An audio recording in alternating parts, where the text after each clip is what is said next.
and welcome to our session on free flight modeling techniques. My name is Larry Kruse. Some of you may recognize the name from my free flight sport column in Flying Models magazine. I know I would recognize your name because many of you have written to me and called me and visited with me.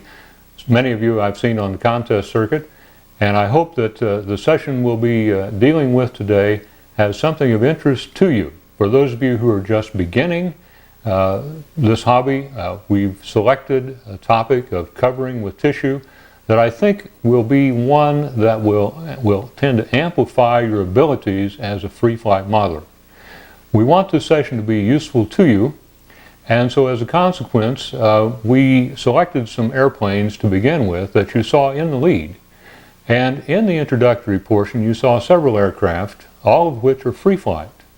Now, in addition to being free flight, they have two other things in common. One, they're all mine. And two, they're all covered with tissue. Now, I think what you saw was a satellite, which is a half-A gas power aircraft. I think you saw Wally Simmer's Gollywalk, again a very competitive rubber-powered aircraft for old-time and SAM competition. You saw a Cessna Comet, which is a AMA scale model of my design. You saw Don Stroll's Voisin Peanut scale, which has had a great deal of success. And you probably saw my little BD4 as well, which is a good FAC model. Now, all of these, despite what area of competition they're intended, are covered with tissue. And so we see that tissue is still, even in this age of plastic films and in the age of immediate coverings and iron on this and iron on that and shrink tight this and shrink tight that, tissue is still a very viable covering and a very useful covering for the free flight modeler. Now, it happened that as we were preparing for this particular session, I had done some reading, and I had gone back to a book that a modeler had sent me and some materials that he was divesting himself of, and it turned out that this book was extremely valuable. It's entitled Model Aircraft Handbook. It was written by Bill Winter. Bill, of course, is Dean of Modeling in America, and this was written just at the time of the breakout of World War II. Its first copyright date is 1941. And we find in the book, Bill is somewhat mournfully commenting on Japanese tissue and the loss of Japanese tissue. He says, the Japanese tissues were the finest for the model builder. They were light, strong, and easy to apply, whereas American tissues are heavy, hard to apply, prone to wrinkle, and easily torn. Well, we might say to Bill, even now, this is true. Nothing has changed much since World War II in terms of the tissue. He goes on, covering materials are selected for weight and strength characteristics suited to the size and type of model to be built. Because of its lightweight, Japanese tissue was used extensively on rubber-powered or small gas-powered models. There were various weights and kinds of Japanese tissue. Well, as Bill speaks to us in past tense, mourning the loss of that, I'm happy to say that that is not the case today. We still have Japanese tissues, excellent Japanese tissue, and as we look at the process of covering, I want to assure you that there is no finer tissue available than good Japanese tissue for the purposes that we're going to be doing today. Now, today we're going to look at not only the techniques we'll be using, but the tissue itself, because one of the things that has to happen is as you deal with the material, you must understand the material. You must work with it. You must understand its limitations. You must understand what it can and cannot do. So to begin with today, I have a couple of tissue samples here, and I hope the camera will be able to pick these up. The first one I'm going to lay out here, and this is a white domestic tissue. The next one I'm going to lay out is the Japanese tissue. Now, you'll see a bit of color gradient there, and the Japanese isn't quite as white as the domestic tissue, but it is very, very fine in terms of grain. The domestic tissue tends to be more mottled in color, and the true test of a tissue has to do with how well it will shrink, and that you can control the shrinkage of this tissue. Now, as we examine the tissues very carefully, we'll find that there is no real grain in the domestic tissue. It looks more like a type of bond paper or something of that nature. And as we tear it, it tears pretty easily in a vertical line this way. And as we tear it this way, again, very much in a vertical line. The Japanese tissue, on the other hand, has a very definitive grain. In some colors you can see it. In other colors you have to tear it just a little bit to see if indeed the grain is running the direction you want it to. Now the reason we mention that is as we get to the covering process, we'll find that grain is very, very important, and we must lay the tissue out on the work we're doing according to grain. So as I tear the Japanese tissue, you will notice that it tears very straight with the grain. That's almost I'll lay this back down so the camera can catch it. That's almost a straight vertical cut. We could almost put a ruler on that. So that's the direction of our grain. Now if we tear it against the grain, notice what happens. First of all, it's very hard to tear. Secondly, you'll note that it does not tear evenly. And you can see in that instance that the grain is very definitive and has a tremendous amount of strength. Now as we work with the tissue then, we must keep in mind that grain is of paramount importance, and it will be absolutely necessary for us to recognize grain and recognize the material in order to apply it appropriately. The other thing I would say to you at this point is that if you can avoid using domestic tissue, please do so. Now in this season of colds and flu, I do have a use for domestic tissue, but I'll not suggest it to you at this point. I think that it's safe enough to say that if we can get Japanese tissue, then we need to do so. Now there are 2 or 3 suppliers that do have Japanese tissue. One of those is PEC Polymers. We'll be using PEC Polymers tissue today. But let me share with you some other tissues that are available. And here are some tissues that are available from Micro-X. Now they come in this instance in folded packets, so it becomes necessary for you to iron these before you use them. If you take a sheet out of one of these packets at this, as it comes to you, and we'll do that just briefly, you'll find that it has several creases in it. And those creases tend to replicate themselves after you have covered the plane. So one of the first things you can do is to iron the tissue as you get it from the packet if you decide to use a Micro-X tissue. And this particular tissue is called superfine Japanese tissue, and it is indeed that. It is an excellent, excellent tissue. Another tissue that Micro-X has is called new Japanese tissue. It isn't quite as expensive, and it does work equally as well. I would recommend it. I don't think there's any problem with it. The colors are a little bit more vibrant, in fact, but it does weigh just a little bit more.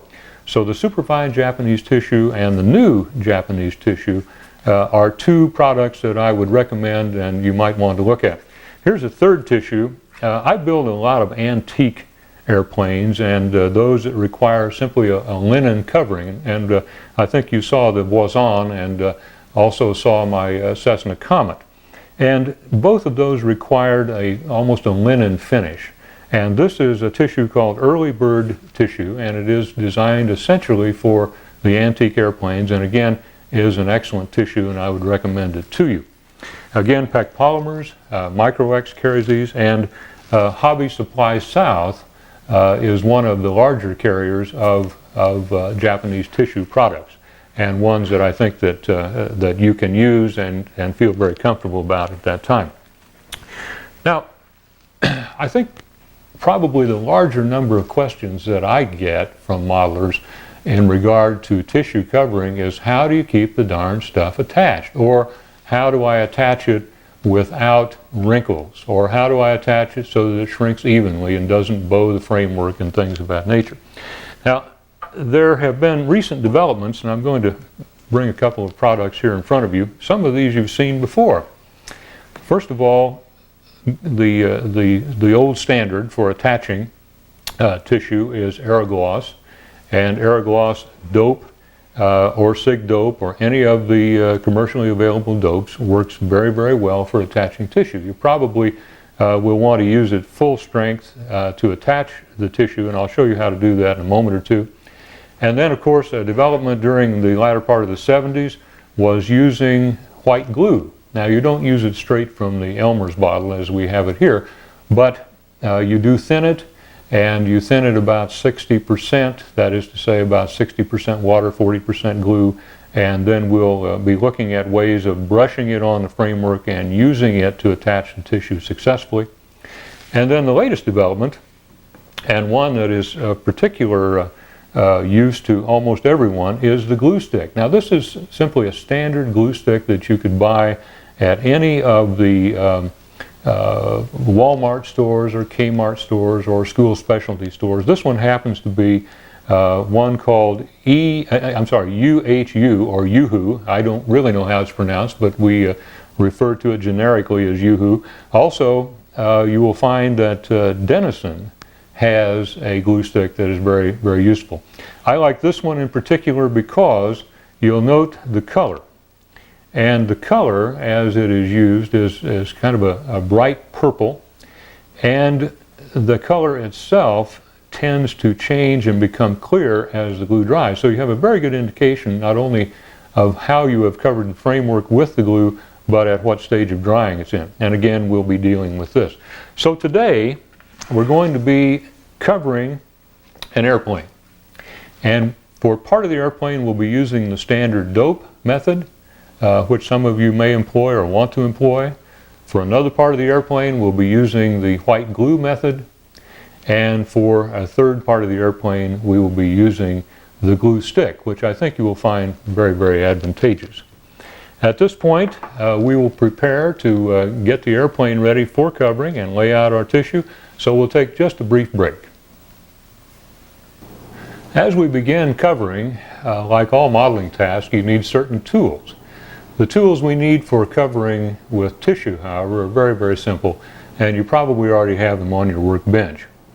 Now, you may be using an X-Acto knife or an Uber-Skyber knife. I use scalpels, and the reason I do that is I find the blades are very reasonable to purchase. You can throw them away easily, or if you wish to sharpen them, you can. So I have a couple of number 10 and number 11 blades and scalpels that we'll be using for some detail work. One of the problems that we have in covering is that we want to think about covering a little bit differently perhaps than you have. If you'll think about wrapping the airplane as opposed to covering the airplane, that makes quite a difference. The reason being, as you wrap a Christmas present, for example, or a birthday present, you want to make sure that the ends are all folded in nicely and carefully, and that it's all tied together with a ribbon or a bow, and there aren't any exposed areas.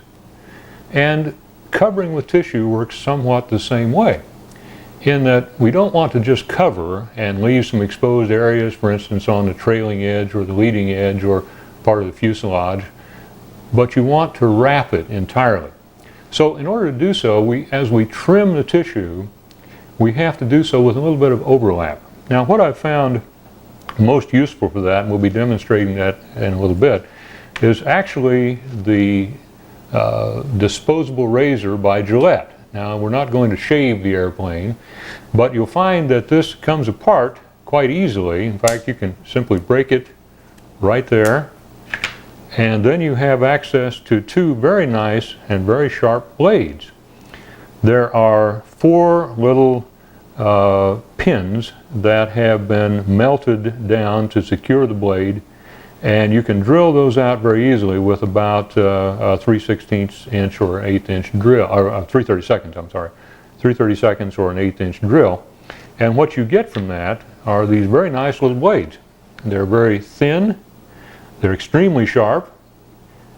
I think that they're relatively long lasting, and they can be made into tools as well. Now, this particular tool is one that cannot become any more simpler, or cannot be any more simpler. All I did was cement a section of 1/16 inch balsa against the back of the blade, and what we will do is we will run this as a spacer against the trailing edge, and as you cut this off, you'll find that you have a very nice little 1/16 inch lap for wrapping around the trailing edge. So these little tools are very, very useful. Also, you need simply a pair of scissors. They need not be wonderful, but they should be relatively sharp, and a brush. Now the brush will be used to flow thinner onto the, in the case of using dope as an adhesive, to flow thinner on. In the case of white glue, we'll flow the white glue on, but it needs to be a pretty good brush. Don't buy one of the 5 for 59-cent brushes. You will not be pleased with it. If you have a good brush, it can be taken care of. It can last for a number of years. This one happens to be sable hair, and I've had it for a considerable period of time, and you just simply keep it clean, and you'll find it working very well to help flow on either the dope or the thinner or the white glue, whatever we happen to be using. So those are all the tools that you will need. Now today, I'll set this off to one side, and today our subject will be one that some of you may recognize, and if you look at it pretty carefully and look at that fuselage pretty carefully, you will say, gosh, it looks like a star duster. And in fact it is. This is the micro duster that was featured in the now defunct Model Builder magazine some time ago. I think Bob Stolick ran the plan for it, or at least was instrumental in promoting it. And I built this from that particular plan for a Cox 010 engine. And so it's kind of a cute little airplane, and I've had a lot of success with Saltabi Star Duster over the years. So this is the micro duster, and we're going to be covering the fuselage, we're going to be covering the stabilizer, and of course the wings today. And in the process of doing that, we'll be using all of the types of adhesive that are now popular for covering with tissue. I think today we're going to start with what will be essentially the easiest of these, and that is the white glue. And I'm going to use it on the stabilizer. Now, I must tell you that some of my modeling friends and those whom I fly with on a regular basis accuse me of building competition airplanes that are only orange and white in color. And you may see, I think there's the Gollywalk is hanging behind me there, and it seems to be orange and white. And I have several airplanes that are orange and white, but just to confuse those critics and friends of mine in modeling, I'm not going to cover this with orange and white. Instead, today we're going to go white and orange, I think, and confuse my friends entirely. They'll never figure this out, I think. Now, we will start by laying out the tissue. Notice that it will have a shiny side to it, and it will also have a dull side to it. Now, it's pretty much immaterial as to which side you use, because we're going to be doping this anyway. For whatever reason, I tend to use the shiny side on the outside. I don't know whether it has any. I've heard people say that the dull side had more turbulation. Well, by the time you get 6 coats of dope on it, I don't know whether it has any more turbulation or not. But we'll be using this tissue, and again, because primarily for visibility's sake, I'll be using some white and some orange tissue. I think we established earlier that the grain of the tissue was really important, and as you begin the covering process, we want to make sure that we know what the grain is. So I'm going to tear just a little piece of this, and this is tearing very smoothly, very straight lines, and as we determined previously, that means the grain is running this way on the tissue. Therefore, what I want to do is to come up with a piece of tissue with the grain running the span of the airplane, not the cord. If you turn it this way and were to cover it this way, you'll get tremendous sags between the ribs, and we want to avoid that if we can. So I'm going to mark the tissue here just a little bit, what we'll do is the tips of the stabilizer will be orange, and we'll go in 2 rib bays. So I'm going to mark this right here and mark it right here also. And I'm probably a little wasteful with the tissue today. Usually I'd be over on one side because this is not inexpensive tissue at all. But for our purposes today, I'll keep it out where you can see it.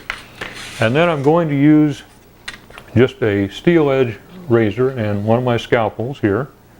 Now I've marked probably 1/8 of an inch longer than it needs to be, but we'll cut the tissue here and we'll cut it here again. And one last cut and will give us a nice section of, make sure I got that big enough. Yeah, we try to overlap about 1/4 of an inch. You want to be economical with the tissue, but at the same time you want to give enough that you can handle it, and you're not constantly fighting to control the edges of the tissue. So since I've been wasteful already, I'll just cut this right in the middle, and we'll have our section that we need to cover the bottom of this. Now I'm going to set this tissue off to one side, and we'll be getting it back again as we look at the top and tend to color the top. But for our purposes here, you always want to start on flying surfaces. You always want to start with the bottom surface. Now the reason you want to do that is you'll be able to lap it up just a little bit, and then as you cover the top, then you can wrap it down under, and you actually have the tissue coming in almost a gripping motion, and that holds together well. It doesn't get soaked with fuel and want to fall apart. So we have our tissue cut out. Now at this point in time we have no adhesive, and so we'll mix up a little bit of, this is just Elmer's glue all. You can buy it any place. It's kids glue. I think I bought this at Hobby Lobby or someplace. And I have about 1/4 of an inch of water in the bottom of this little plastic bottle. And so I'm going to put the glue in it, and I'm going to guesstimate. I have to get this about as thick as I want it, and it should be, see if I can think of a good analogy. Probably about the thickness of, say, not skim milk, but regular milk. It won't be as thin as water, but it'll be about the thickness of regular milk. If you can remember, all of us who are on diets, we only realize that skim milk exists. We've forgotten about regular milk. But if you remember that far back, then you'll find that this is just about right. Well, it looks like we got that just about right. It's going to flow off the brush pretty well, and we're going to be able to attach the tissue with it pretty well. Okay. Now, we have our tissue measured out, and I was not as charitable as I could have been, and so because this, I'll move this glue out of the way a little bit, as we begin this process then, because I cut that almost a little shorter than I wanted to, we're going to start on this end, and I'm going to put some white glue down. Move this where you can see it a little bit better. We'll put a little bit of white glue down to start with, and note that I'm covering the trailing edge and the leading edge and the one rib bay. Now that's all at this time. We don't want to stick it to the other internal ribs. Now I'm going to rearrange this just a little bit. Okay. And make sure I haven't shortchanged myself on the other end. And we'll smooth it out just a little. Okay, we've got it locked in place now. That's really not going to go anyplace. Now all we have to do at this point then is peel it back. It wants to curl up a little bit. Peel it back, and we'll add the white glue and the water mix clear on out to the rib bay where we're going to seal this piece down. Now, I'm also going, in this case, because this is a stabilizer, and because the sheeted portion you see here is ooh, we didn't want to do that, is the point at which the stabilizer pivots, then we'll pull this tight, and now we have to smooth this out right quick.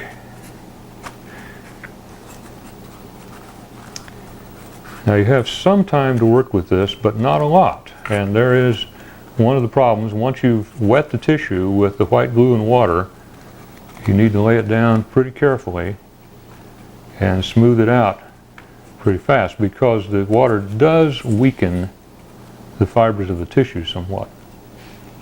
And as a consequence, you can encounter some wrinkles here. Now I've got one right there I need to work out. Okay, and you just smooth it out with your fingers, kind of pulling the tissue as you do, but again being careful that you do not, you need a little more glue here, being careful that you do not let the tissue get stuck to your fingers or in some way tear the tissue, because you can do that pretty easily with this.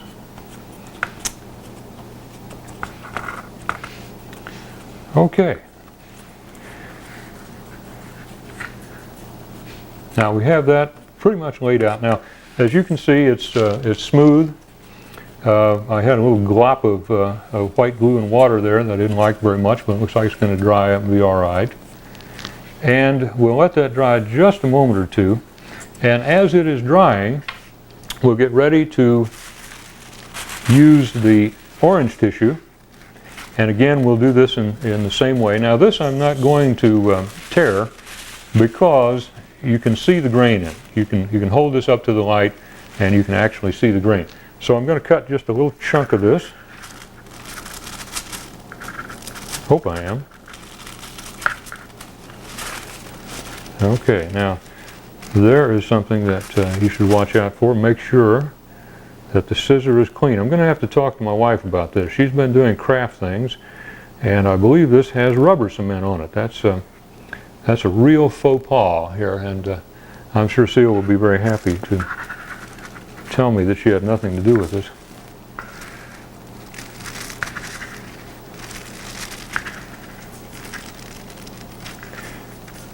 Okay, we have just a little piece of orange, which we're going to attach to this. Now, we will trim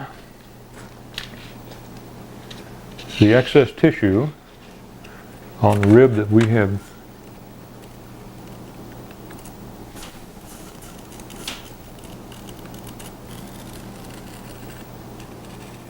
and I'm cutting across the trailing edge here as well, very gently, however. The white glue is still a little bit wet, but we can get by with this, I think. And we'll peel that back and peel it back here and peel it back there. Now we have a nice clean edge that we can attach our second piece of tissue. Again, we put it on the rib we're going to join. We put it on the trailing edge, and we put it on the leading edge. Now, I'm going to wrap this around the tip here in just a moment, but I don't want to take a chance on soaking the tissue before I get it there and perhaps causing a wrinkle I do not want. So we have a nice straight edge here. We put it down like so. We stretch it out again.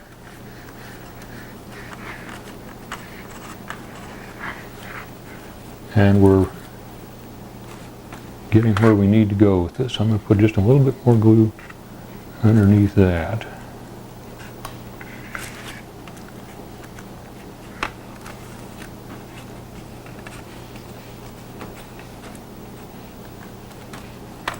And again, as you smooth this out, you can be pulling. It doesn't hurt sometimes also to have perhaps a damp washcloth handy, because the glue will get on your fingers and you can inadvertently hook the tissue and tear it. I've done that several times.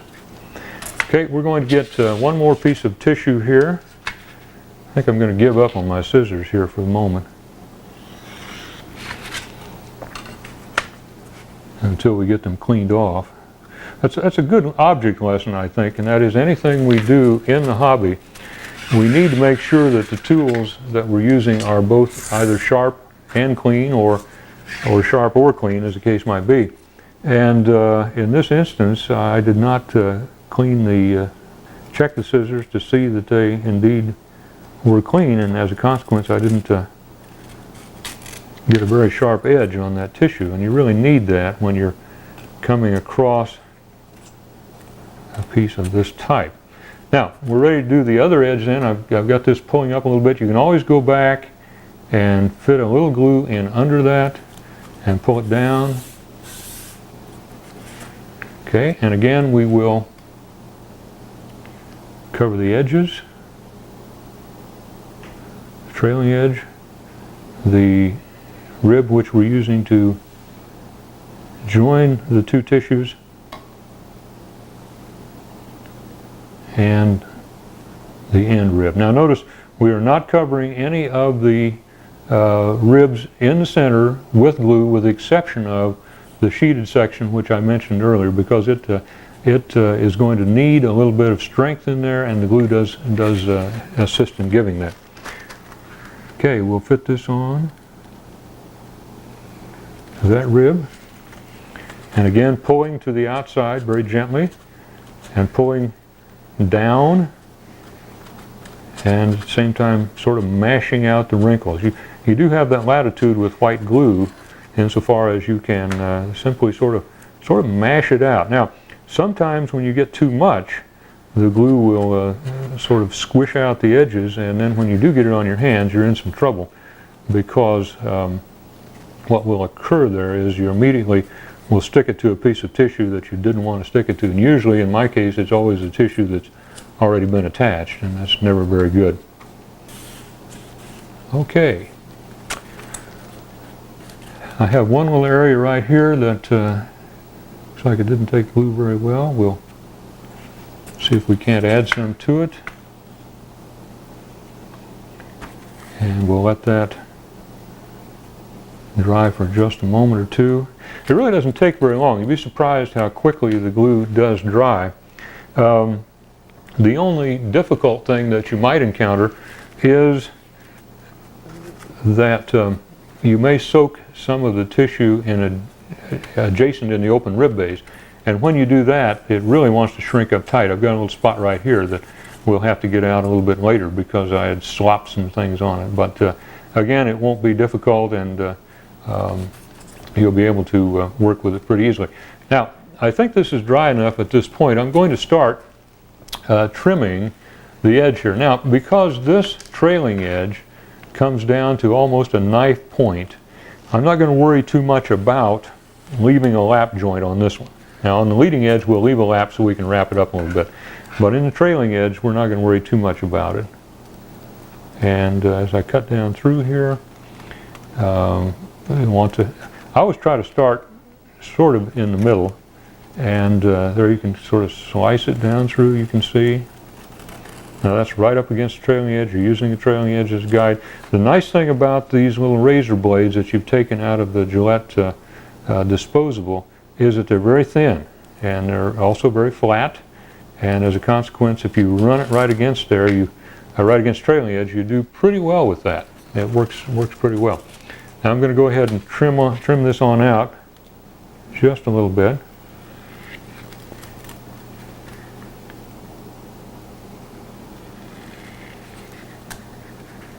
Well, we'll get the cut here eventually. Okay. And we'll do the same thing to the other end to kind of bring it on out. There's a chance of snagging the tissue and getting it caught, and we don't want to do that. Also, we have excess tissue, and so we won't be needing all of that. I'm going to trim this just a little bit here as well. And we'll do the same thing on this end of the stabilizer. We'll leave just enough that we can hang on to it and give it a little tug if it needs it, but other than that, we won't need all of that. Now, we need to trim the leading edge, and again, we want that to wrap around a little bit, and so I'm going to use this other tool that I have the spacer on, and we'll sort of sink it in right next to the edge here, And then we'll turn it over. Okay. And as we cut down through this, then we have to do this a little more carefully. It's a little bit wet yet. I better wait just a moment. Okay, we'll try it one more time and see if we, there we go. There we go. I think you can kind of see that's, whoop, that one slid a little bit. You have to work at it kind of carefully, and sometimes the blade will come out, and so you put it back in and use that as a guide. You can just strip. I should have waited perhaps a few moments more for that to dry. It works a little better dry than it does wet like that. And again, when a blade comes out, we can just kind of poke it back in and then back up a little bit if we have to.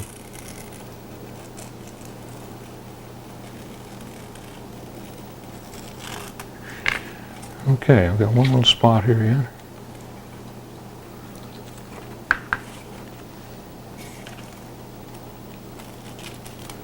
Use the scissors to finish that off. All right, we have an edge now that we can use, and what we'll do is we'll run a little white glue along that edge.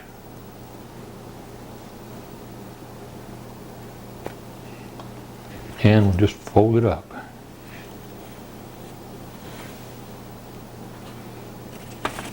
Now again, be careful that you don't get too much on your fingers. You may want to have a little damp rag. There's a little spot we need to take off.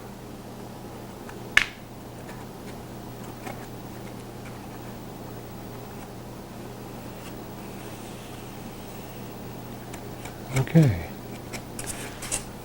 Now, all we have left to do then notice how that wraps around. I hope you can see that. That's giving us a nice little wrap on this edge. This is a little larger than we want it to be probably. It's a little rougher than I want it to be. I should have waited on that glue to dry just a bit more. But we can take that off pretty quickly.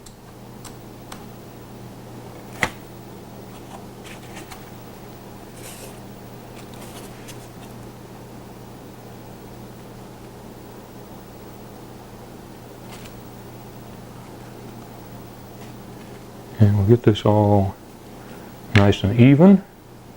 Now as we put on the top, it'll be a lot easier because we can in both cases just use the bottom of the trailing edge as our guide, and we just slice it right off. Now all we have left to do at this point on the bottom is to cover the tips, and we'll do that just like that. I just put some glue in and I just pushed it down. Try not to get too much, and kind of smooth it out with your thumb again. And again, we'll do the same thing to the other side.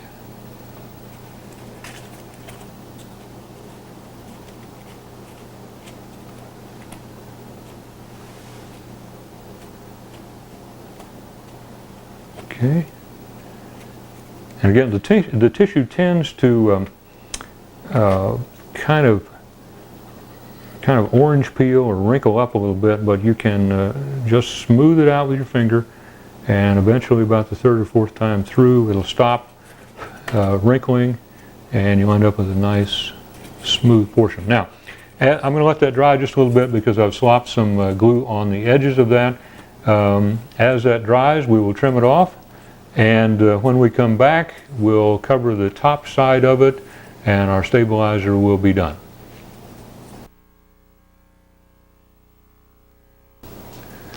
As we begin covering the top, this is always the most enjoyable part for me because it begins to look like an aircraft shape as opposed to just a flat panel. I've been a little more generous with my white tissue this time, so I'm going to start with the leading edge, and we're going to lay down a pretty good sized bead of white glue water mix. Again, remember that we've mixed that about 60-40, and I think as you saw it was pretty much an approximation, but if you're someplace into that range where the consistency of the glue is about like milk, then you're going to be in pretty good shape. Now we have a little bit more room on the tissue here, and I'm going to turn just a little more toward the close-up camera here to see if we can't pick up some of this. Now we bend this down over the leading edge, and the white glue will stick it to it, which is very nice. And then we can pick the piece up and stretch it out just a little bit, making sure we don't have any wrinkles in the leading edge itself. And then we can fold it back, because it's going to stay, it's not going to peel off. And then we're going to put some on the sheeted portion here where the DT hooks will go, and we're going to put some glue on the base rib that we use to attach the two color. Now obviously if you were doing this in single color it'd be much easier, but again, as I said, I'm responding to the complaints of my fellow modelers that I only build orange and white airplanes, so this one is white and orange again. And we have that all covered now, and it's just a matter of folding that over, and you get a very nice smooth surface without very many wrinkles to have to pull out. Again, the white glue does not give you a tremendous amount of latitude to work with, because it does soften the fibers of the tissue to the point that if you pick this up, your chances of tearing it are excellent. And so we'll try to avoid that, and we'll smooth this out a little bit. And again, pulling from both sides very gently. I'm going to pick that up a little because it has a pretty good wrinkle in it. And again, we smooth out the trailing edge. Looks like I need a little bit more glue over here. Now with good quality tissue, the Japanese tissue, I hope I haven't scared someone to thinking that you can't pull it up at all. It's just a little more difficult with the white glue than it is with dope or the glue stick. But you have to be very careful when you do pull it up. But you do have an opportunity to dope it a little bit, and the Japanese tissue has pretty good wet strength. Now there are some people who do indeed cover with Japanese tissue wet. I have not done so. I've not had good success at it. I probably am not as patient as I should be about it, but the dry method works pretty well unless you've got a compound curve, and then we'll deal with that a little later. We have a couple of compound curves in the fuselage that we'll be working with, and I'll show you some ways of causing that to work out pretty well. Now, we're going to turn this over until we can see the leading edge. I'm going to bend this back a little bit, and we're going to spread some glue again on this leading edge. And remember our concept of wrapping the covering. That's what we're going to do here. And we'll just bend it down over there so there's a nice seal. Got a few more wrinkles on the trailing edge than I'd like to have. Let's see, no, we're there. I'll try to smooth them out a little bit. They'll probably come out in the shrinking process. Okay, we'll leave that for a moment. One thing we don't want to do is bend the leading edge tissue so far down under that we attach it clear around and onto the open bay. So you want to sort of keep that open if you can a little bit. And I'm going to kind of bend a fold in that so it doesn't jump out and get us. I probably had more glue on that than I needed to have. All right. Now I think that the trailing edge is probably dry enough that we can simply trim it, and I'll get a little razor blade out here.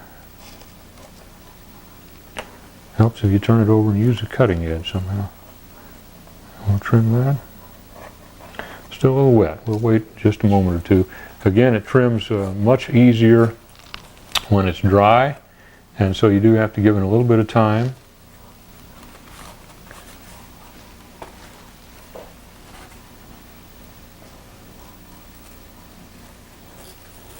I think we're all right on that.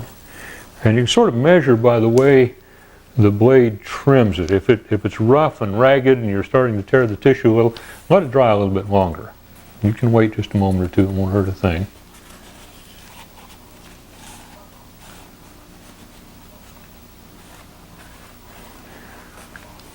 Okay, and this will be easy here on this side because, as we noted before, we'll use the bottom of the trailing edge as a guide. Still a little wet, but we'll wait a little longer on that. Doesn't take very long, but you should give it a bit of time. In the meantime, while we're waiting on that, I'm going to go ahead and trim across the rib area, as it appears to be dry.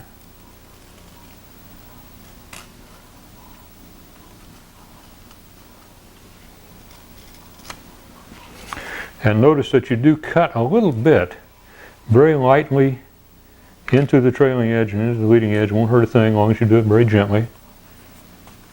Don't be ham-handed and cut through. We'll pull it off the spar, and there we've got a nice smooth joint there.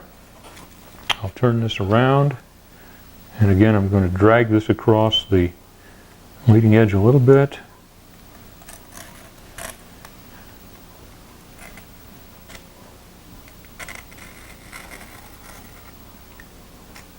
And we'll drag it across the trailing edge a little bit.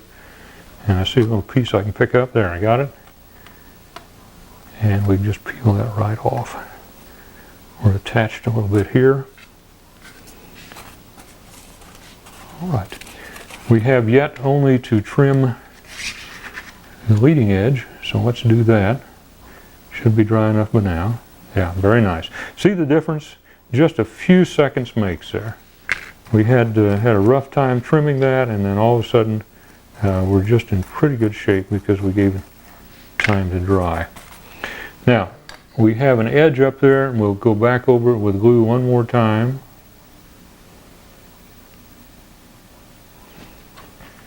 And we'll be able to smooth that down nicely.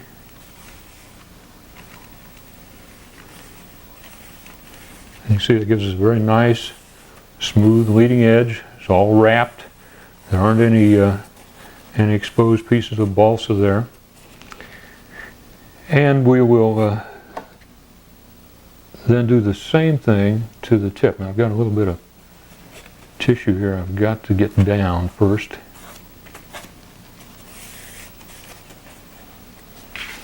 Okay.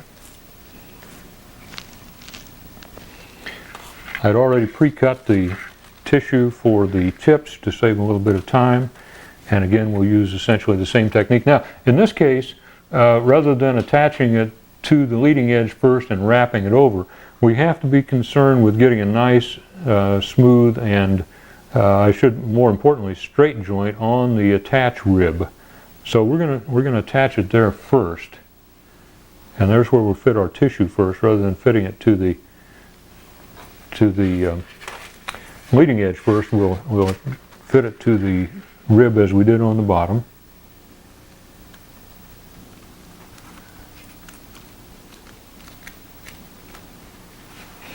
It gives us a nice straight line.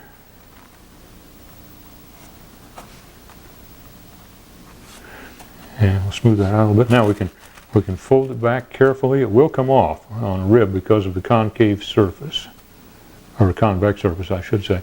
It will come off, so we have to kind of fold it back a little differently and fold the leading edge back first. I'm sorry, trailing edge back first, and we'll put a glue on that. Halfway up the tip rib, smooth that down. We'll bring this back. Again, halfway up the tip rib, and we should have it. There you go.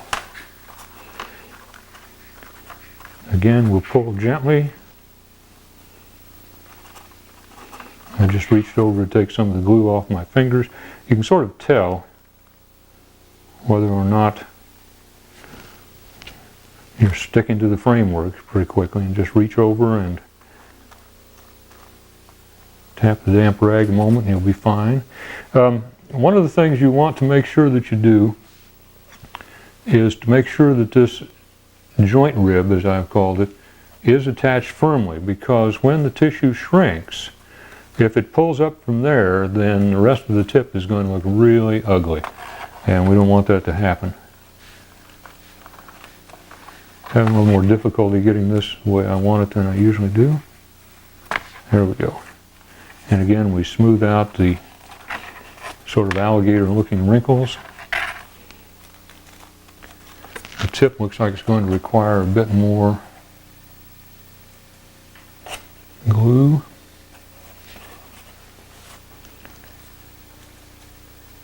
Looks pretty good.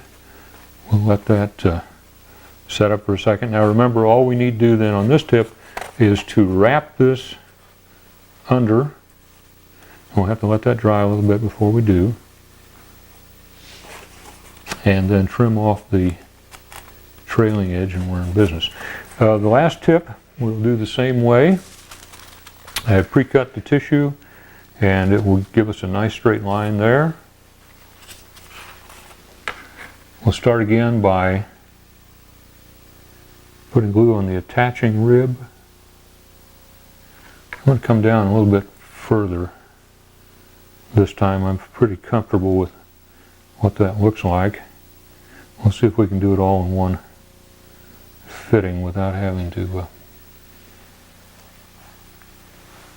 take it off and lift it up. Now you can of course lift it up gently and carefully, but the big thing is make sure you don't drag a piece of tissue down over the glue that you already have put in place, because you will get splotches that you don't want. Now we have this one in place. Worked out pretty well.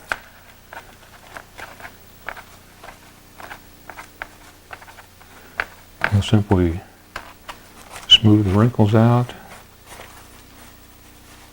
Make sure we're seated and sealed here.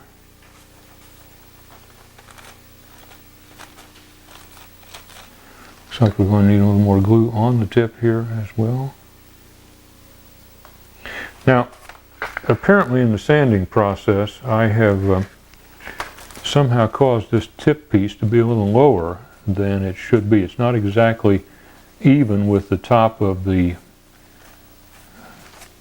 stabilizer. It looks like it drops down a little bit. It may be necessary for us to go back and cut out. We'll have to see how it shrinks first. But if this wrinkles in here, as it appears it may do, then we'll come back and we'll simply cut this out here and put another piece on. On a compound curved surface, we normally would do that anyway, but this should be flat, and had I done a better job in terms of the sanding process, it would have been flat, it looks to me like. Okay, we can now return to the other tip we were working on. I think the trailing edge is probably dry. We can slice right through it. It gives us a nice edge on that. We will fold this one down just a little bit, trying to make sure we don't have any wood showing. Now that's going to take a little bit of time to dry. I put probably more on that than I wanted to. We'll let that dry just a moment. As you can see, we're getting close to finishing the stabilizer. Looks like the tip probably is ready to be trimmed. We'll trim that off.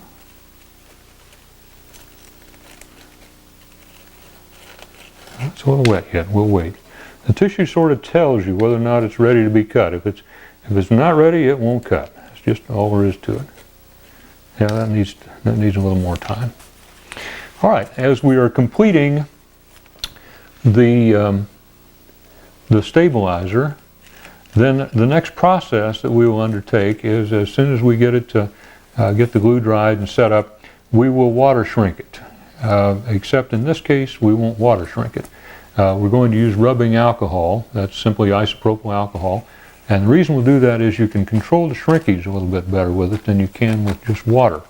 The time-honored technique is to water shrink tissue, but I've found over the years that you're better off if you use isopropyl alcohol to do the shrinking with initially. And then if you have some wrinkles, you can indeed use some water, which will cause it to shrink up even tighter in those wrinkled areas. So you really have the best of both worlds. You control the shrinkage so you don't get any warpage, and at the same time you are able to take out all the wrinkles that are so bothersome to you. Okay, looks like we're doing pretty well here. This one is sealed down. I'm going to drag the razor blade across that a little bit. See if we can get a nice edge on that.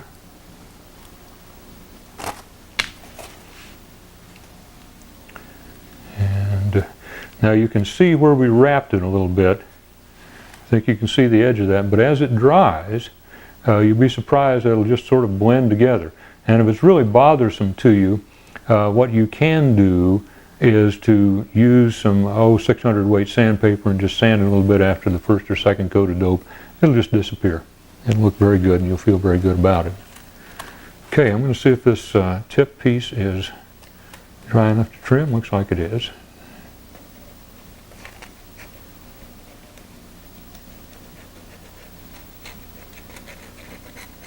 Kind of marginal, but we'll make it work. Okay, we have a nice edge on the tip here also, and I'm going to seal that down a little bit we'll put a little bit of white glue just on the edge of that, and let us mold those two together. This works a little bit like paper mache, I think, as you deal with the tissue and the several layers, because the glue added to it seems to give it pretty good strength. And at the same time, you cover the surfaces so you don't have any white edges there. All right, this appears to be drying pretty well. I'm going to, looks like I need a little bit of lap on that. We'll put just a bit of glue on that, and again fold it down, wrapping it again so that it has a nice firm bond, and then let's trim this off. Our trailing edge is trimmed. It looks like the tip is probably ready, but we'll wait just a moment for the glue to set up.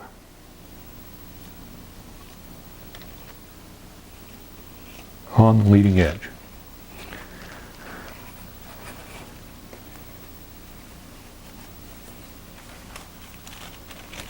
Okay, looks like I've got a little spot here. Didn't quite get glued down. Again, the white glue has the properties of being very adhesive. It just almost grabs the tissue from you sometimes. So you can be very pleased with that. At the same time, it does have some limitations in terms of moving the tissue around and pulling out wrinkles, particularly if they're bad wrinkles. Overall, I think the white glue method can be very satisfactory.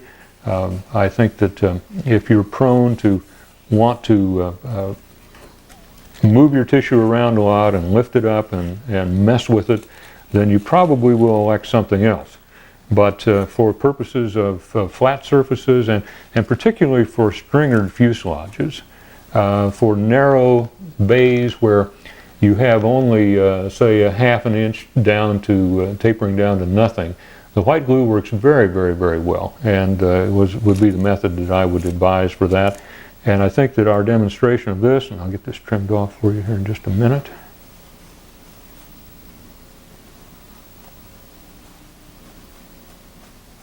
Still a little wet. It's amazing how fast that does evaporate. I think you can see that. There, we got a nice edge on that.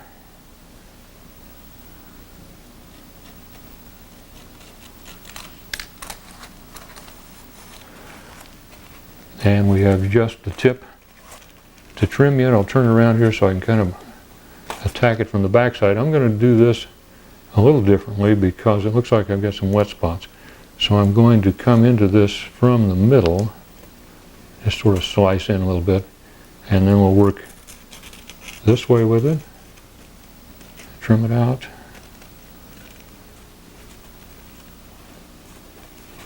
And then we'll come back the other direction and do the same thing.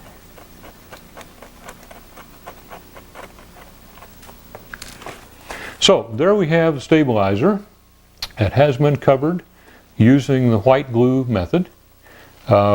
It's not terribly time consuming. It works pretty well for you. But at the same time, there are some limitations to it. So if you're of a mind that you like to reposition tissue and lift it up and try it again and try it again, you may want to try something else. But for essentially flat surfaces and ones that lend themselves well to single pieces of tissue, this works pretty well. Now what I'm going to do in preparation for doping a little later on, at this moment I'm just going to give this a little bit of spray. And this is not Clairol Final Net, as though it appears to be. It actually was my wife's Clairol Final Net, but I cabbaged onto the bottle, and it has isopropyl alcohol in it, rubbing alcohol. This is straight rubbing alcohol. Now I do it a little differently perhaps, and many times you may have just shot this right onto the covering, or you may use a cotton swab or something of that nature. I do this a bit differently in that I hold this out some distance, probably 8 to 10 inches away, and then we just shoot the spray out over it. And I think you can see that landing, and it drifts, and you just catch the residue of the spray. It doesn't get too wet, it doesn't soak up the wood. You can kind of gauge when the tissue starts to sag a little bit, and you probably have enough. It doesn't require an awful lot. Now I'm getting a nice sag on this end. I'm going to turn this around. Rather than spray directly on it, we'll spray across it. Again, I'm about a foot away from it and about 10 inches above it. And I'm just shooting the spray across it and letting it fall onto it. I'm going to do the same thing with the bottom.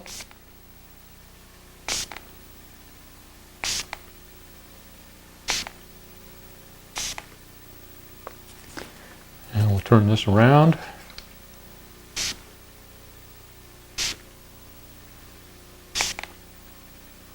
And that's about where it needs to be.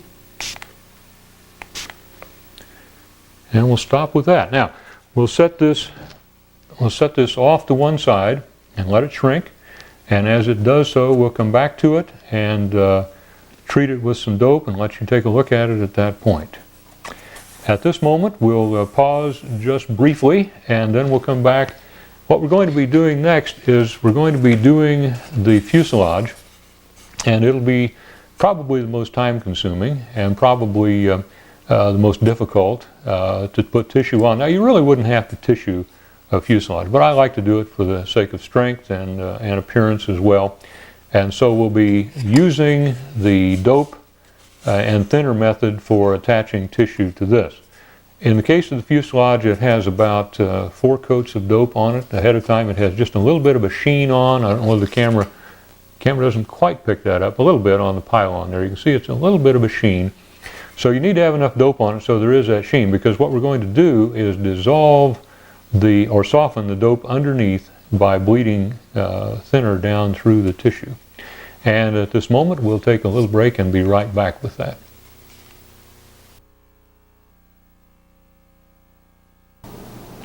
Okay, we're back, and the stabilizers had an opportunity to dry. As you can see, it turned out rather nice, and it has no major wrinkles in it whatsoever. The little glop of glue I was worried about came right out. I did have a small wrinkle right here. Now that many times will happen, but because we had sprayed it initially with rubbing alcohol, I was able to come back with a little bit of water right there, and because the shrinking properties are greater with water than they are with rubbing alcohol, it just pulled it right out. And as you can see, it turned out pretty nice. The concern I had with the tip having a wrinkle or two in it did not materialize, so I think we're all ready to go. This piece is shrunk and is ready to be doped, so we'll set it off to one side until that process occurs. And what we'll do next is probably the most difficult portion of this, and I'm going to show you some techniques that you may want to try.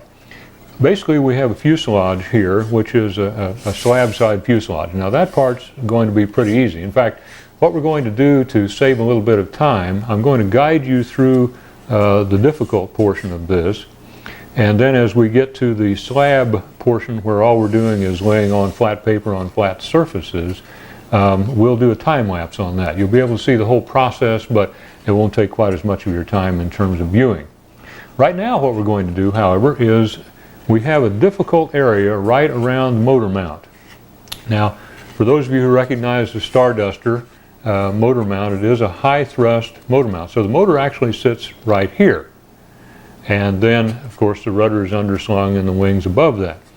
But in order to brace the motor, there has to be some sort of cheek cowl or cheek block. In this case, that's exactly what we have, and I think I'll move over to the close-up camera. I think you can see that is circular.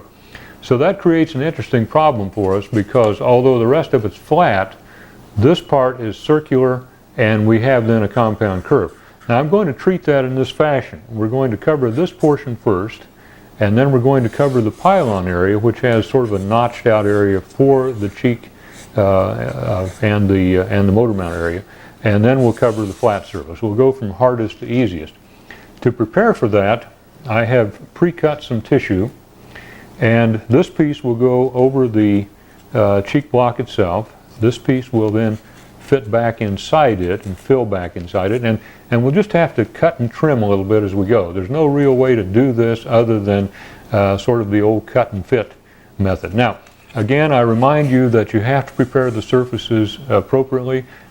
These surfaces have at least 4 coats of dope on, to the point, that's full strength dope, to the point where there is a sheen. Once that sheen appears, you know that you have sufficient dope on there to use this particular technique. Now, as we're doing this, I'm going to use a method that will work pretty well. The first thing I'm going to do is to take our little brush, I'll move that over here where you can see it, and we're going to wet this tissue just a little bit. And I just have plain water in there now. This is not the white glue and water mix, is simply water. And so we'll wet the tissue. That gets a little sloppy at this point, and so to blot that a little bit, I've got another paper towel, and we'll just blot it out just a little bit.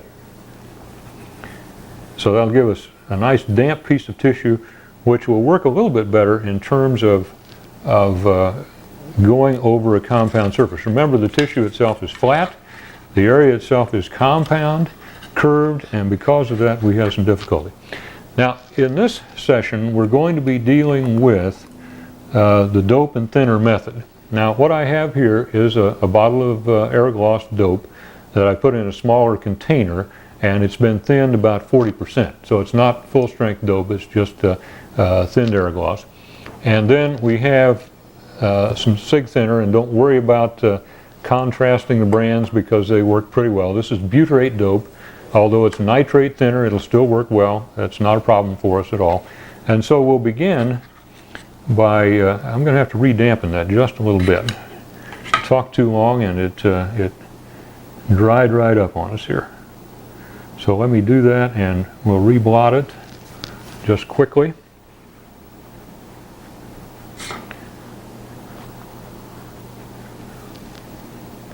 And so we have now the tissue, and we're going to lay it over here to begin with, and we'll start by using a pretty full brush. This is a little bit bigger brush because I want to get ample amounts of thinner on it, and we're going to start by tucking that in right there. Now you can see that worked pretty well. I'll turn this way just a little bit and move this bottle so that you can see that, and that's going to work pretty well on this surface right up here. Now as we get further down, you're going to find me pulling this up and putting it back, pulling it up and putting it back, because that's the way this works. There is no other way to do it. So once we get it anchored here, we're going to pull it out just a little bit, and we're going to dope it as we go. Here's a little bit more. I'm going to put just a little dope on this because it seems to be a little bit dry. We'll go back to the thinner, and we're going to bring that on around. Now as you work this around, now notice it's sort of like covering half a ping pong ball, if you will. We have this half pretty well covered. Notice how nice and smooth that is. It's working out well. Well, that's good, except boy, we have some wrinkles down here we're going to have to deal with. So I'm going to pull those out a little bit at a time and just tugging very gently on the tissue and re-wetting it with thinner and smoothing it with my fingers again and again and again. We pull it out just a little bit at a time. And there's a major wrinkle. I've got to lift that up and pull it out again. I have to lift it up again. Okay, as you can see, we're getting a little bit closer. The rear end of the cheek cowl is in pretty good shape right now, and our major wrinkles are back over here in the leading edge. So I'm going to thin it again, and in this case, I'm going to add just a little bit of water to it. Going back over to the water bowl, and we'll wet that just a tad. Oh, nice! Look how that worked. That worked out great, and the water let it stretch enough just to smooth it right out. Now I got one wrinkle there. If we can just pull it out here without tearing the tissue. Now let's suppose you do tear the tissue. Well, then just get another piece and start over. It'll work the same way. We're making pretty good progress on this. This is a difficult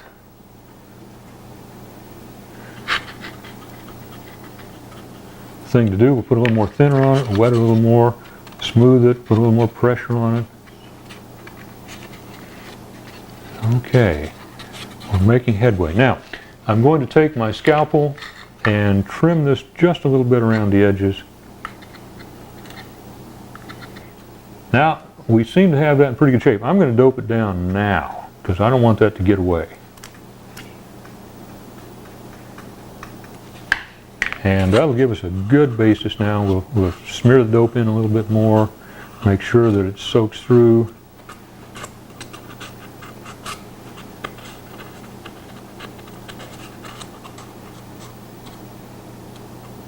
Pull that last wrinkle out. There we go. As you can see, it's very nice, very smooth. We've had to work with it a little bit. It's got a little bit of an edge here on the bottom. I'm going to trim that in just a moment or two, and then we'll fit the tissue for the pylon over that. And let's trim that off right now. Now the other piece I have, this will fit here on the pylon, and we'll have to do a little bit of trimming there, but I sort of approximated that. I hope I'm someplace close. Looks like I probably am.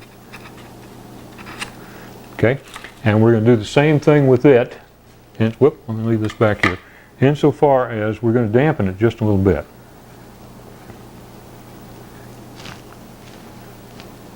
And I'm not going to worry too much about the flat area back here. I don't really care whether that's damp or not. That doesn't make a lot of difference. But right up here around the cheek cowl, we're going to have to do a little bending there. So again, we'll wet that just a little bit to give it some flexibility so it can bend on us. I'm going to have a bend up by the wing mount, or maybe one down by the pylon. So I'll just do that a little bit here, and then we'll blot it out. That gives us a nice flexible piece of tissue. Now our cowl still looks good, so we'll fit this over it a little bit, and then we start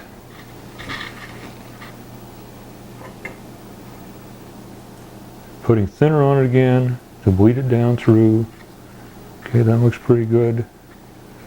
It's a little further up than we want it. There we go. I have to pull this up a little. Pull it up just a little bit. There, we got that around there pretty well. Pretty well. Let's use just a little bit more water right here and dampen that just a little bit. Now we've changed the camera angle here just a little bit for the close-up to give you a little better shot of what we're doing. I'm going to tilt this a little bit in this direction. And I think you can see how nicely that's nestled down around the cheek block and the cheek cowl. Now we've got to pull out a few wrinkles over here, and we can do that pretty easily. I'm going to wet this one more time, probably pick it up a little bit, see if I can't get a little better stretch on it. Okay, and then we'll smooth it out with our fingers.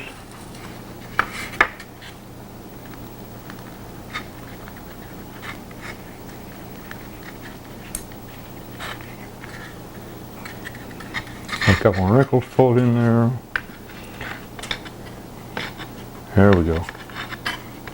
Okay, now I think you can see we have about 2/3 of it pretty well laid out and pretty well smoothed out as well. We're going to move on toward the back now. Now we're just dealing with flat tissue, so this becomes a little easier. And if we need to dampen it a little bit, we will. Looks like we're in pretty good shape. I'm going to put a little more water on that.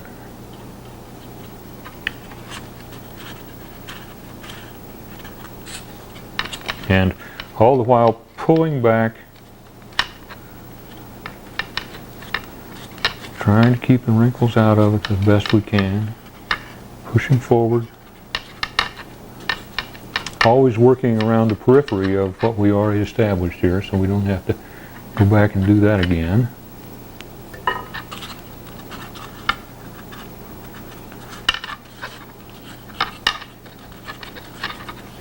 Now this technique works also on nose blocks, any compound curved surfaces that you may have.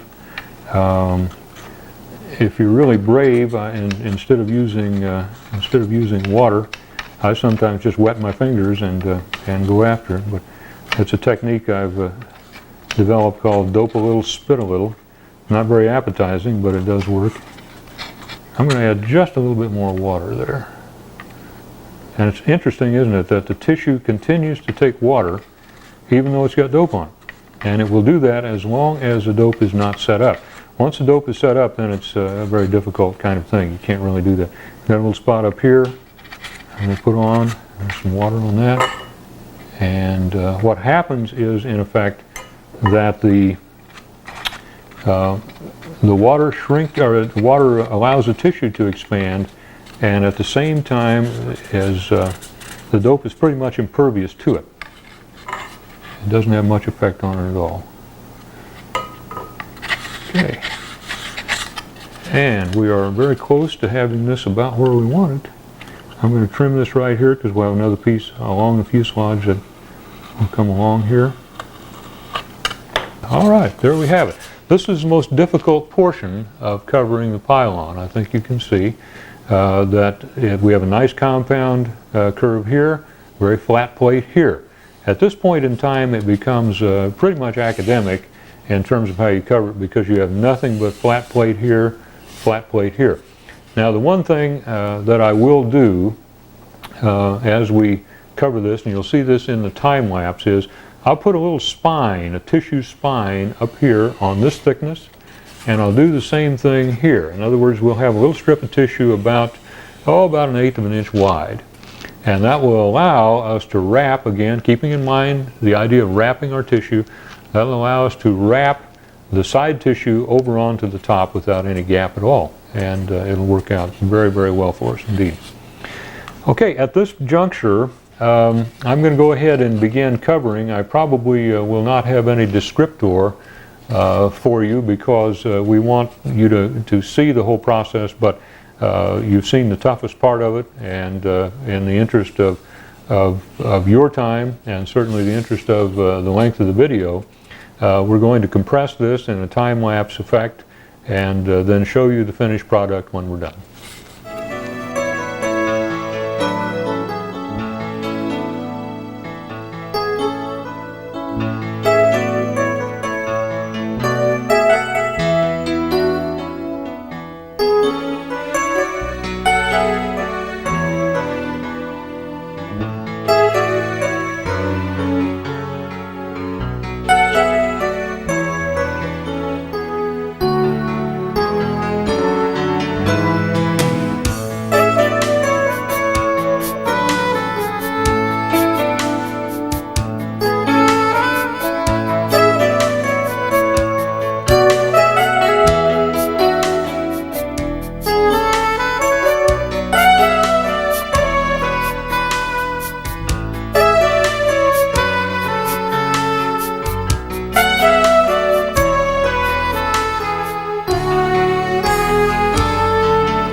we finished with the fuselage, and as you can see, it's a fairly straightforward process. Again, the dampening of the tissue around the cheek cowl area works very, very well. And again, the spines that I put here on the top of the fuselage and the bottom of the fuselage allow the tissue to wrap around quite nicely.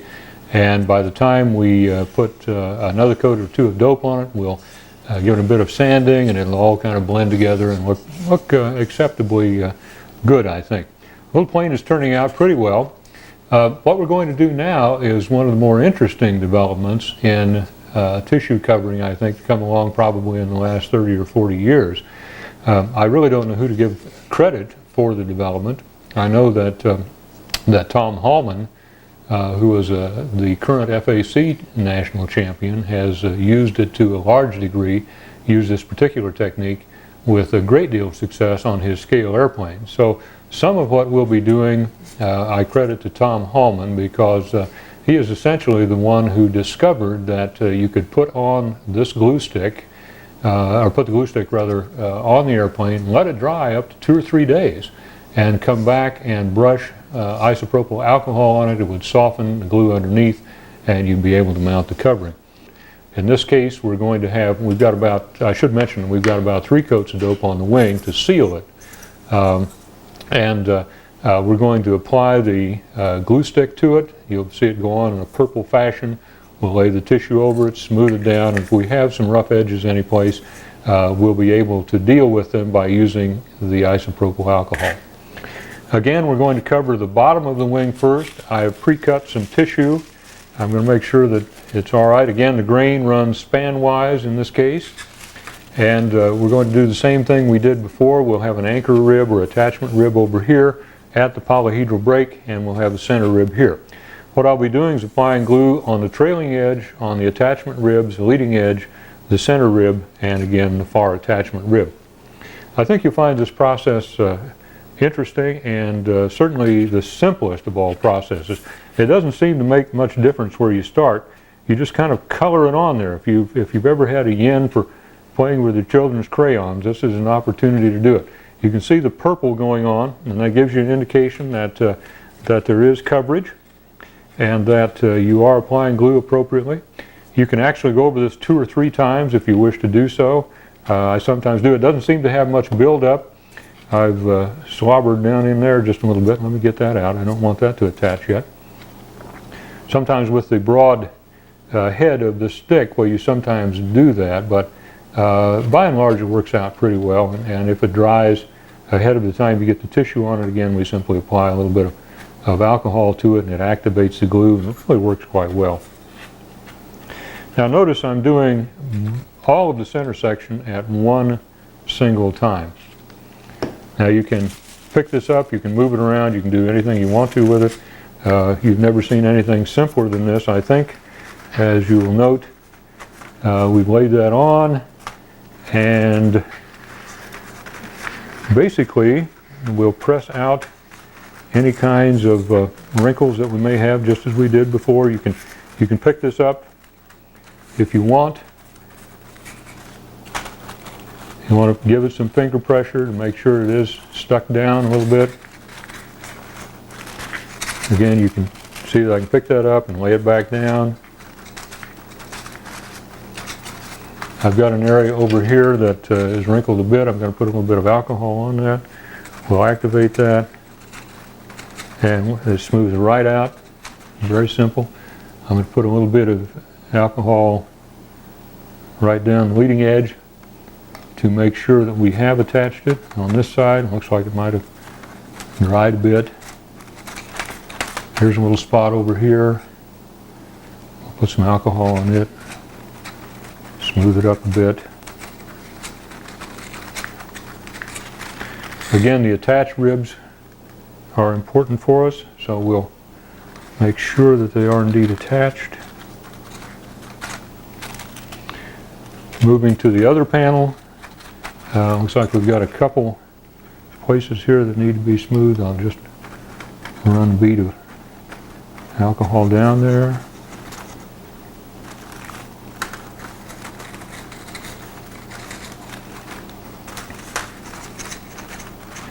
Now if the residue builds up on your fingers, and it can, obviously the way to take it off is with rubbing alcohol. Works very, very well.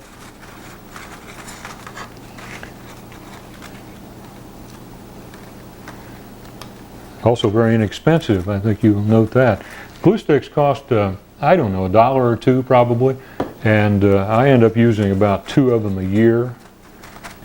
I think you can see we picked up a few wrinkles here as we ran that bead down through. We just kind of mash them out with the thumb, and those panels are covered. That's just an amazing kind of product, and one that is a real boon to us. Now I'm going to trim that right now because we don't have to wait for anything to dry.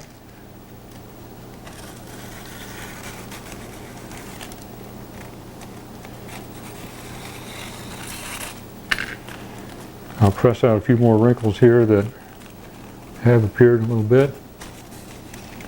Seem to be coming out pretty nicely. Again, you don't have to wait on anything to dry or set up, so I'm going to trim this here on our attached rib.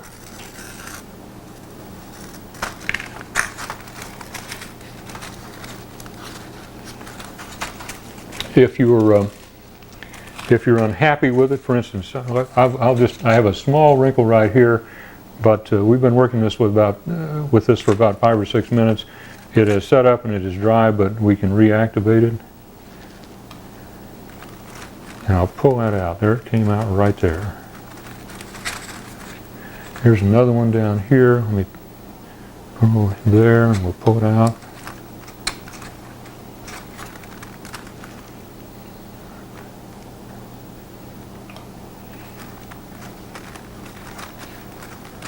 And I'm just going to come right on through and trim it.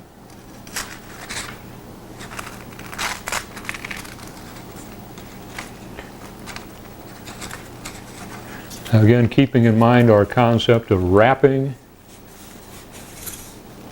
the airplane, we'll trim this with leaving about a 32nd of an inch or thereabouts. And we can run the glue stick over if we're not pleased with it.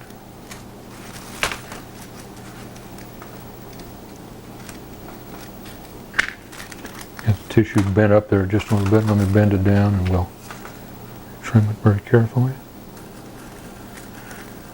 I might mention also these little blades that come out of the Gillette disposable razors are quite nice because they're flexible. You can actually put pressure against the leading edge or pressure against the trailing edge, and that gives you a nice clean cut and does not injure the wood because you can keep it off the wood. As you can see, that was very, very simple. I've got a couple little places here I'm going to touch up with a little glue stick there. I'll just kind of daub it on a little.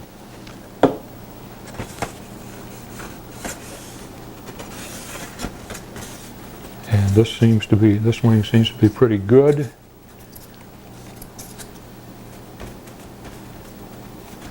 I'm going to smooth this out a little. It's got a little bit of a wrinkle right there. We're going to go ahead and cover the tip now. I'll turn that out in just a little bit. Now, I'll try to be very careful here because on joints, what will happen is that if you slop the glue, for instance, if I get over in this white area right here, when you begin to dope it, it doesn't discolor it, but it leaves kind of a rough surface and one that you will notice. So the way we'll clean this up if we need to, and I'll try to be careful as I said before, the way we'll clean it up is again with isopropyl alcohol, and we can simply kind of run an alcohol wash down the side of wherever we've transgressed. And here we'll put this on. This is the tip panel. You can see the purple underneath there is not set up yet, and so you have plenty of opportunity to move it around until it's a little clearer.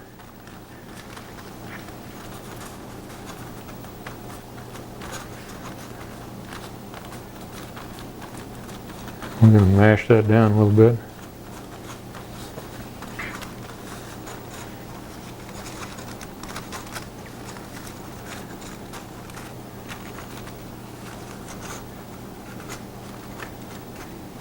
I've got a little spot here I didn't do very well. I'm going to lift that up and try it again.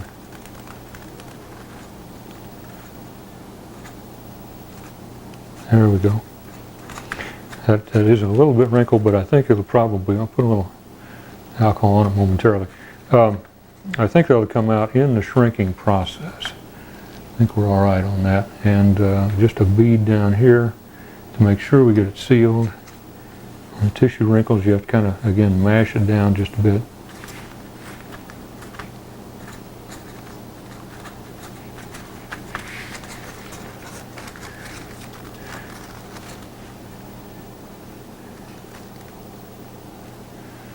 We'll move to the other tip, and again, utilizing just sort of the edge of the stick. We rub it on in a crayon fashion.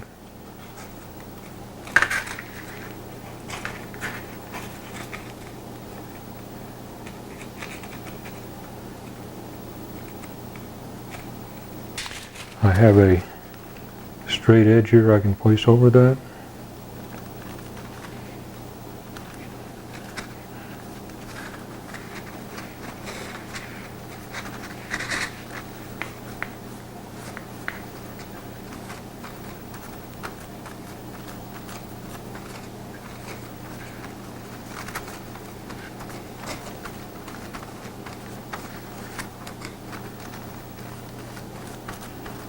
Okay, that looks pretty smooth. We're really in pretty good shape. We'll go back to the other tip. The alcohol is evaporated. It evaporates rather quickly.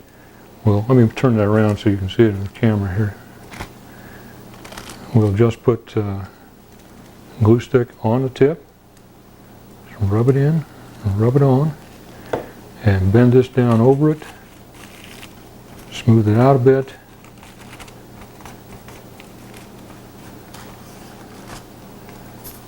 And we're done.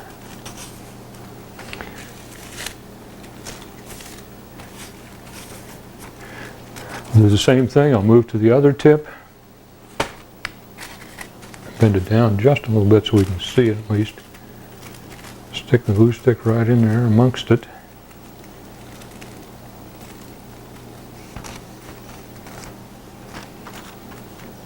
And we are done with the bottom. Now I'll go ahead and trim this in preparation for covering the top of the wing. I'm going to allow about a 1/16 of an inch again for purposes of wrapping. And I'm really doing this time by simply leaning out. Let me show you the technique. I'm putting the blade on the leading edge like this, and I'm leaning out with it. Not straight up and down would be right here. I'm leaning this way, almost in line with the leading edge. And that gives me a little bit of lap room there. And we'll use the glue stick. You can see the lap joint that will be there. And we smooth it.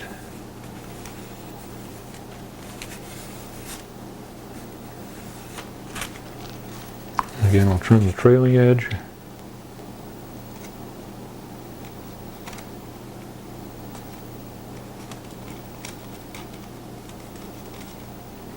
A little hang up right there. There we go. A little sandpaper on there. Get something rough there. Okay. And again, we'll wrap that just a little bit. Do more of it when we cover the top. And because our glue is dry, or at least set up enough we can use it, I'll trim the tip at this time.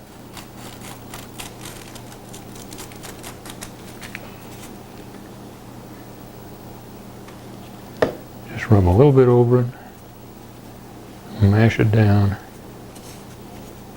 and we're there.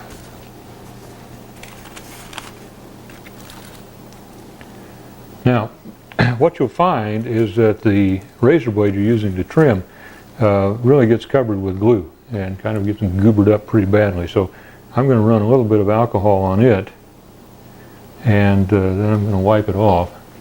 Now do this carefully, because you can, if you're using a paper towel or something, I've cut through it and gouged my hand in the process. Okay, we'll trim the trailing edge of this tip. It's off very neatly. Again, the 45-degree angle or thereabouts on the leading edge to allow us some lap. I think you can see that. It is allowing us some lap to that.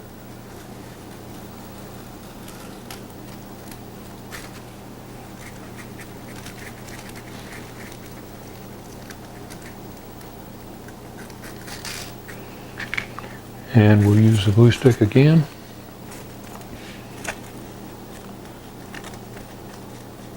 Now, I don't want to put too much on top of the trailing edge just yet, because I don't want to accidentally drag the top tissue over and have it adhere before I'm ready for it to do so. We've got just about 1/16 of an inch lap, which is just about right. That's kind of what we're looking for. And I'll trim the tip now.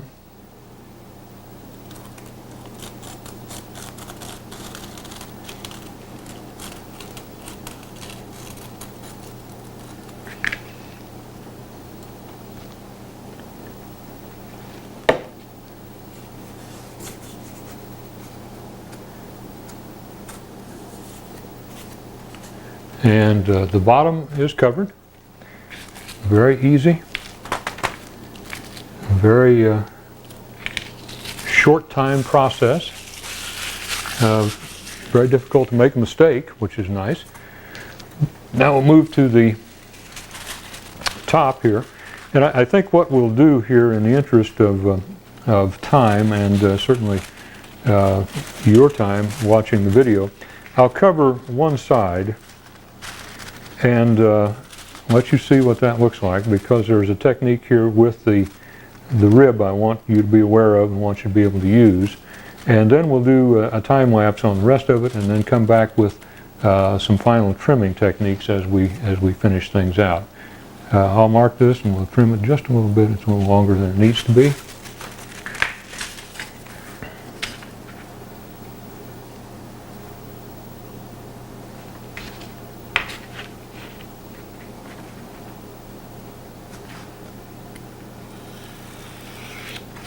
Okay, back to the glue stick again, and we'll attach to the center rib. We'll attach to the leading edge. Now I'm not going to come clear down on the leading edge. I'm going to be fairly far up on it to start with, and then when we lap it over, we'll come down with the rest of it. Okay, trailing edge. You can see the purple color, I think, again. And here, this will be fairly crucial. We want this to attach and attach well. If it does not, you can really get some problems, both in terms of wrinkles and in terms of the integrity of the covering. So we want to do this rather well right here. And I hope I don't get too much on there. Okay.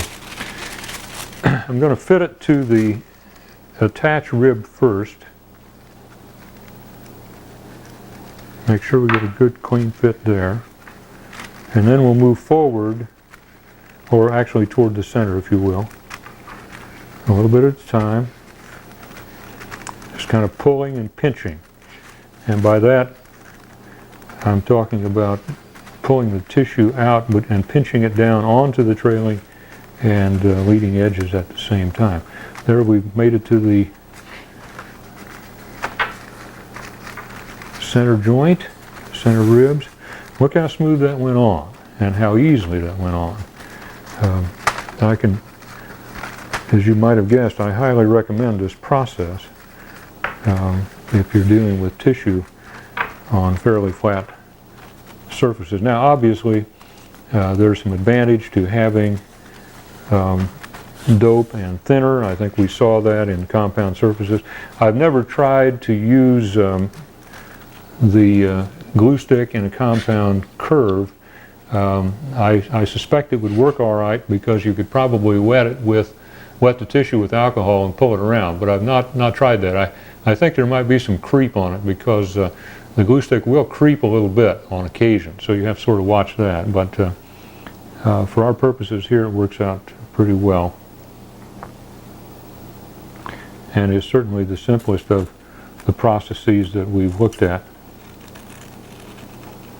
I'm going to cut down center rib, give myself some slack, pull that off. Okay, we are ready to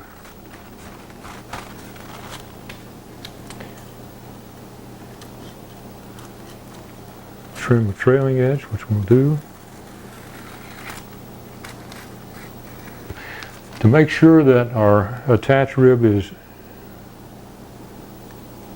anchored firmly, I'm going to put a little alcohol on there.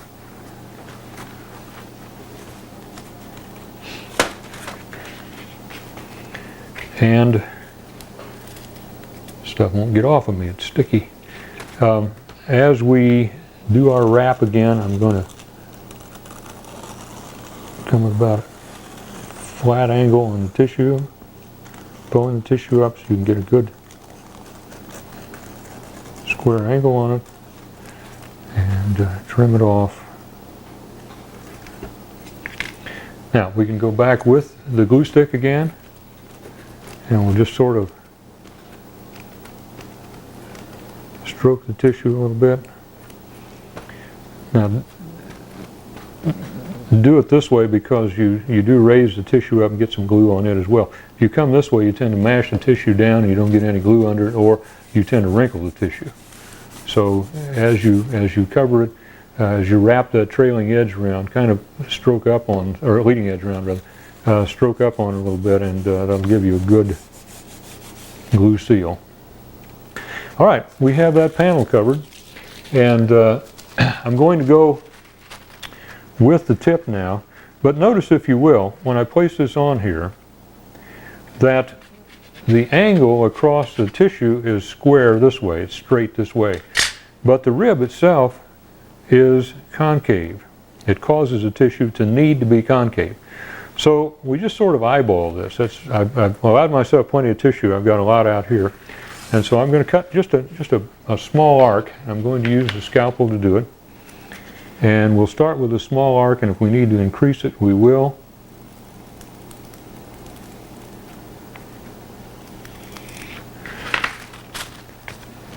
I didn't cut very much off of there at all, but look what happened. We now have a piece that will fit very nicely over the rib without any lap at all. Now, it's not quite as even as I'd like it, but I think at this point in time we're going to leave that because we are going to put some tissue stripes over it a little bit later. Now here's where you need to kind of watch it carefully. What I try to do is extend the glue stick a little bit and then just use the edge of it. I probably got that tilted the wrong way, but let me turn that around here. We can see that.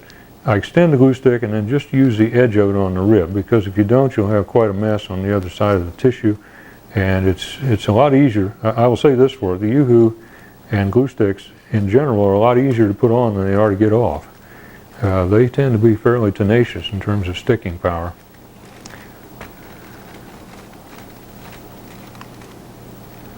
And even though you use alcohol, you run the risk of pre-shrinking your tissue and not having the thing shrink evenly when you finally get to the shrinking process. Okay, I'm going to put this on the attached rib first. Move this over here a little. Whoop! Just jumped up and grabbed me.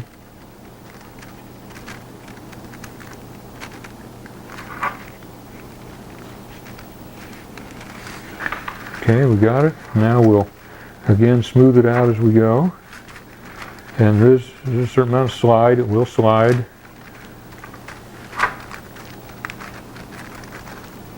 It's looking pretty good. I've got a little bit here I need to take care of because it's going to billow up on me if I don't. I'm going to have to pull the leading edge up just a little bit. I don't like the way that looks too well. Now I probably should have used some alcohol on that to pull that up, but I think we got by. You can really tear the tissue quickly because the adhesion properties of Yoo-Hoo are quite good, and you can really do some harm to the tissue before you even know it. Okay, I'm going to put a little bit of rubbing alcohol out here on this tip because I don't like the way that's coming together too well.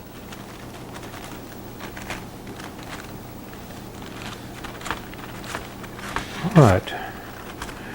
Now we'll also make sure that the glue is stuck to the attached ribs, the polyhedral ribs in this case. And you do that by applying rubbing alcohol and then pressing it down with your finger. Now make sure you don't have something on your fingers, that is to say glue on your fingers, because I've gotten to this far, to this point, and absolutely pulled the covering right off at that point because I had some glue stuck to my fingers at that time. Very unpleasant way to go. Okay, at this juncture, we're going to do a time lapse. You've seen how this does work. When we come back, or as we go through the process, you'll see the trimming going on, and when we come back, we'll talk a little bit about some tissue trim ideas and what you can do as far as applying numbers and things of that nature. Okay, I'll go ahead with the process, and we'll compress it a little bit as we go along, and then talk about it as we get done.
In the interval, while we've been gone, some very good things have been happening in that the aircraft is covered at this particular time, and we've even taken the opportunity to spray it. Now I should talk to you about that just a little bit. If you recall, when we sprayed the stabilizer, we did that with isopropyl alcohol because we had used white glue as the adhesive. In this case, if we were to use isopropyl alcohol to spray it, there would be some danger of pulling the covering loose. So as a consequence, this was sprayed with a mist of water. Same atomizer. I simply dumped the alcohol out and put water in it and spritzed it a little bit. And as you can see, it turned out very nice. The covering is very tight. We had no wrinkles whatsoever. We have no warps that have occurred. So I think it's safe to say that that we've accomplished what we wanted to do in terms of sharing some covering techniques with you. Again, we covered the wing utilizing the glue stick for the adhesive, and then we sprayed it with water to tighten it up. Now again, you just dampen the tissue a little bit, just aerate it a little bit. You don't soak it, and it turned out rather nice, I think. The second portion of our covering techniques had to do with how we dealt with the fuselage. And again, you can see that the fuselage is very smooth.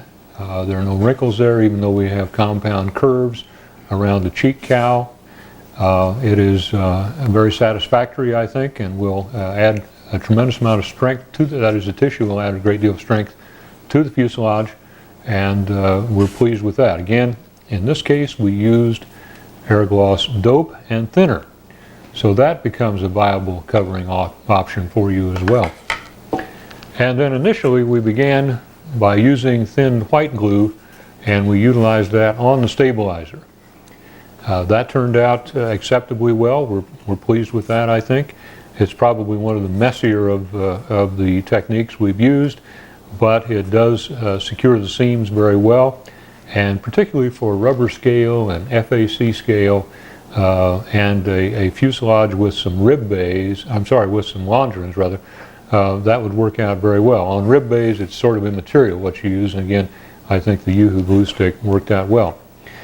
At this point in time, the plane is essentially complete, except, as we all know, as Walt Mooney suggested, 90% of the work occurs in 10% of the details, and now we're down to those 10% of details.